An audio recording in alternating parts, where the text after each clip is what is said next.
Hey guys, it's Mythology's Bot. I know it's been a little bit since I've done one of these, but we're going to go on our breakdown of Lie-Smith, our Shotgun of Smiting build. It's nice to see everybody here. Thanks for showing up. Thanks for the subscribes, likes, and just general the watches. But let's go in the Psycherium real quick, and we'll take a look at this one. So let's go into the meat grinder on Damnation. Stephanie's talking to us there. Okay, so let's kind of go down the breakdown of the weapons, and then we'll go with the skill tree, and then we'll kind of go over some techniques of pretty much both of those and what we're going to do here. So let's go in the operative, and then we start off with this Blaze 4 sword. That's Deimos Mark 4. And then with that, the mobility is going to be the lowest stat. And then Flak and Unyielding for the perks. Flak because it's the most common type of armor, and then Unyielding because it covers a lot of the bosses, Reapers, and then some of the objectives. That's pretty nice. That's kind of a side benefit as well. And then with that, for the blessings, we have Uncanny Strike. Now, Uncanny Strike just got modified recently from brittleness, from rending to brittleness. I haven't noticed too much of a difference. The attack profile doesn't change a lot. So I usually use it for a lot of poking for like faces and necks and that kind of stuff, like precise attacks. And then with that as well, with the blessings, Unstable Power. Just because with Scryer's Gaze, and you'll see that later, I'll explain that, your heat is constantly going up and down, and you're generating enough to up your strength. You're really speccing into that. And then we have our Combat Shotgun, or Agrippina Mark 7 there. And then for the perks on that one as well, we have Flak and Unyielding. That one's pretty standard for a lot of my weapons. That's not going to change. And then with that, for the blessings, we have Scatter Shot. So 12% critical for each enemy hit by your previous attack. So the main shot is kind of a small grouping. It's like a flechette round of shots. And it's really good at hitting faces and necks and throats and a lot of like critical weak points. And then the full bore, I take that usually for the modified round. There's a slug round that you have that you can load with your whatever the specialty round is. That is a really nice armor piercer, staggerer, really good long range shot. I've killed a lot of things at a very far distance with that one. And then we'll go kind of into the curios real quick. These don't really change for most of my psychers. We have at least all three on toughness, maxed out toughness, 17%. And then some sort of combat ability generation, revive speed, and then toughness. But that also changes. We have block efficiency. We kind of split that up. But we usually have some kind of toughness, combat ability generation, and then some sort of damage resistance as well. So you can kind of see these ones are kind of about the same, you know, combat ability, toughness, block regeneration. So like, it's just in general, I try to max out as much toughness and just add a few extra things in there to help out, right? And then we're going to go kind of into our talent tree. So we've seen this a lot. We've seen this talent tree a lot. So we've seen Quietude. That one is just replenish toughness for each 10% peril quelled or generated. You're doing that constantly with Scryer's Gaze. Also with Smite, that generates heat a lot faster than you think. So you're constantly upping and downing on that heat to make sure you kind of stay within that range. Got some battle meditation there. So peril generation and a chance to quell 10% peril and kill. That's just extra. That's nice to have. I would love to grab some of these other talents up here. I just don't have enough points, right? We only put 1 point into Smite, mainly because I don't really use the charge heavy attacks to electrocute. It's just, it doesn't do a lot of damage. Although, I've seen people spec into it and do very well, too. And then in Feeble, that just increases damage taken. I think that kind of, I just don't see that doing too much, because I mainly use Smite to make sure the group is corralled a little bit. I like stagger people with it, right? Then we come down to the middle and we grab this toughness damage reduction. I usually grab some kind of melee speed, so warp splitting to give us extra cleave, and then attack speed as well. Grab Seer's Presence, and then we also grab Psykinetics Aura right here to give us cooldown regeneration. And then these three little talents here, I'm sure you guys have seen these in all my builds. They're pretty much standard for most psychers. One with the warps, you gain toughness damage reduction. You also have Anticipation that gives you extra dodge duration, increases the amount of dodge before dodge start becoming infected by 1. Very useful. And then Empathic Invasion is just amazing. I love that ability. I pretty much take that out. All these ones right here are pretty much standard in all my psychers. That core right there. And so then we come over here to the right and grab Scryer's Gaze. Then we also get Precognition, so weak spot kills also count as 1 second spent in Scryer's Gaze. For each second spent in Scryer's Gaze, you also get a finesse damage, and then it lingers 10 seconds afterwards. And then we also have that movement speed bump 20%. That one's not incredibly necessary, but it is very useful, that extra speed, you know, during that warp of the Scryer's Gaze. Then we come down over here to the right side of the map. We're going to get true aim, so landing 5 weak spot hits guarantees us the next range attack, a guaranteed critical, can only trigger once per attack. That's just really nice to have sometimes. Surety arms. Shotguns actually take a lot of time to reload, right? So having surety arms really does help. Then we go on down to Disrupt Destiny. This is also very useful for giving kind of a life sense in those dark maps, or targeting very specific things out there. So when you kill that marked enemy, you get toughness over a certain amount of seconds. You also get movement speed. So that also stacks with Scryer's Gaze. So you can be really moving quickly, and you get a precision bonus. And then it tells you what the precision bonus goes right there and what that does. It gives you extra damage, critical damage, and weak spot damage as well. It stacks 15 times. Then I would love to grab some of these other ones. I'd love to get Purloin Providence, but I just don't have a chance to get that. We also kind of have that in the talent tree way up here with Battle Meditation as well. This one's a little bit better, but I just can't get away with putting points into it, right?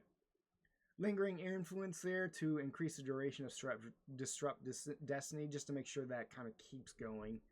And then we have Cruel Fortune, that weak spot kills grant 2 additional stacks of Disrupt Destiny.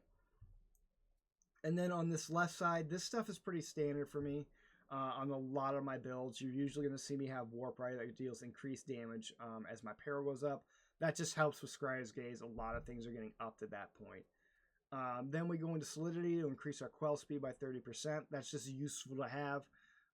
And then we kind of come over here to Penetration of the Soul, up to 20% rending on warp attacks based off peril, which is just really useful for a lot of your melee attacks, which count as warp attacks if they're a force weapon. So let's go into the weapons. Let me go into the shotgun first. This one's pretty self-explanatory. So that modified round right there, you're kind of seeing that. That can go through a lot of things. It can really stagger. You can even watch this. It can stagger those guys one shot. And then obviously when you activate Scryer's Gaze or have a bunch of heat, that damage is going to increase. And then the main attack, the main shot there, see how that kind of does that AoE kind of towards the head? Really good at hitting unarmored targets towards the head. And if you want to hit like a flak or a joint, or in general kind of like some of the target weak spots, right? You can kind of nail people with that slug round and follow up, or you can preload that slug round, kind of go in there and then do that. See how that kind of chained together right there? But just kind of aiming for like weak spots, and it's really good at hitting those, and it's really good at getting rid of some of these long range targets like these guys. One shot towards the face kills the entire thing, right? And there's that surety of arms helping us reload faster. But it's really nice to kind of load that in and then kind of shoot them down, or go for like target areas that you want to hit people in, right? You want to go for the face or the neck, and then even then, like, this is really good at staggering these guys. Does a little bit of damage, not too much, but that's what we're going to use our sword for, right? And so let's go into the sword. Sword's pretty self-explanatory. I really like the attack pattern on this one. You get that sweep, angled sweep down, which is really good at grazing across backs, kind of like that. So that one's it's really good. And then that secondary, that thrust, see that? That is very good. That can poke a lot of different things. You can kind of go in there with a diagonal side sweep and then right through, right? And then obviously with the Force Sword, we have that channeling ability as well. That really helps as a finisher. If somebody's down on the ground, you can kind of stab them in the leg and finish them off, right? And then you have the Force Block. That shield is really good too. That push, that's very nice to do. You just see that it's a very good attack profile. And then the normal light attacks are a stab, swing, swing. Yeah, so those are very easy to do as well. And they really do kind of put in the work when you're looking to stab certain things there. And then you can kind of see right here, we have our 5 stacks right there of that weak spot hit. And this thing is really good at hitting weak spots, right? So now our next attack, our next range attack should be a critical hit. And that really does help right there. And you can kind of see a couple of the abilities that full bore is kicking in when one pellet hits. you can see that full stack up. And there's a scatter shot. You can kind of see how that stacks as well. But yeah, so that's, I don't want to go over it. We're just kind of go over the sword real quick. I don't want to go off too much on a tangent on that. But in general, it's kind of hitting weak spots, kind of going for those faces, necks, throats, or any area that you can get that would be considered a weak spot, right? And then just keeping that kind of pattern. I usually try to do main attacks, do heavy attacks towards the main areas, and these are just really good at, I just love that poke. Very good to do. Just kind of see how it turns out. So yeah, you can see how that really helps killing some of those bigger guys. And then you can use you can use this as stagger too. You can kind of see how that staggers, opens up that shield for us. Or you can kind of push them too. It's a really nice ability as well. And I would say probably the one abilities that we're thinking that I think is the most important to kind of get down, that really kind of modify the tips and tricks, is the smite. And using smite properly is not the easiest. A lot of people will hold the whole entire area back, but really you need to be able to move when you're doing it. You need to be able to move with the group. You can't just sit there and do this the whole way through. That doesn't help anybody. And you're in the back by yourself. That does not help anybody. But now if you're moving with it, if you're kind of shifting, pushing, staggering, see how that works right there? You're staggering that big group of people right there, right? And then using this to kind of push people back. If you have like a targeted thing right there, you can kind of use that left click right there of smite to use like a directed burst. And this helps for small and closed hallways where you don't need to get an area of people. You can target one person, right? Which really does help. You can kind of force push with this as well. If you lock them down long enough, you can push them a little bit. You can kind of see that. You can stagger them. But it also doesn't generate as much heat as that wide burst does as well right there. And then usually I'll activate Scryer's Gaze either to help me out with my melee or range to give an extra damage boost to myself, or if I really need to like lock down an entire group and make sure that group stays that way and kind of generate some more damage and peril based off of that as well. So it's just kind of understanding that Smite is a very useful tool. It's a very useful tool for staggering for me and then locking down for a couple seconds. I don't use it to hold down an entire group. I use it to stagger groups of people and make sure that generates the heat for me. So, because that really does generate a ton of heat for me like this. See how that's going up constantly? And that helps a lot of our attacks with rending, with warp attacks right there, with Warp Rider getting us extra heat.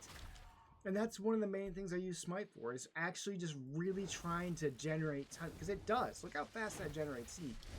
And then if you stack that with Scryer's Gaze, you're getting up on your heat very quickly, and that gets a lot of your abilities, Warp Rider, and a whole bunch of other ones to get up on that heat level scale that help a ton. And then in just general, like pushing people around, you can stun them a little bit right there. You can kind of aim for throws. See how that's really good? That left click is good for staggering.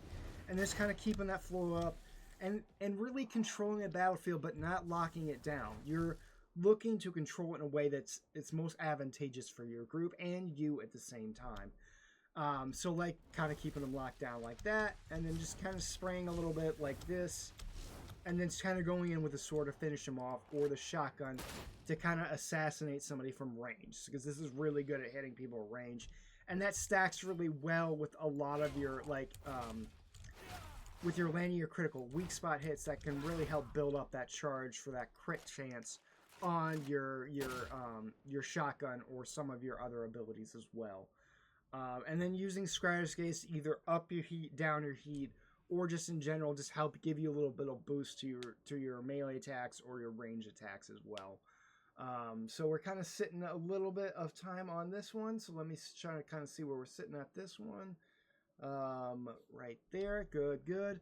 So in general, using Smite to kind of control the crowd, using the shotgun to kind of go for a longer range kind of attack, and then the DMO's Force Sword to hit kind of critical locations that you're looking to hit, and then using Smite to control that crowd, but controlling them in a way that you're not locking down the whole way and then bringing yourself out of vulnerability because you're in the back of the group by yourself, right? That really doesn't help a lot of people, but it is a very good thing to have. So that wasn't too long, nothing too bad, but just kind of going over a general kind of setup what I have for Lie-Smith and his Revolver of Smiting build as well. So it was good talking to you guys. Thanks for the views, the subscribes, the likes, pretty much everything. I look forward to doing the next one. I have one more. It's a Shadowhammer build for Gore Titan Banisher. But we will take a look at that here in a little bit. I'll talk to you guys later. Stay safe out there, okay?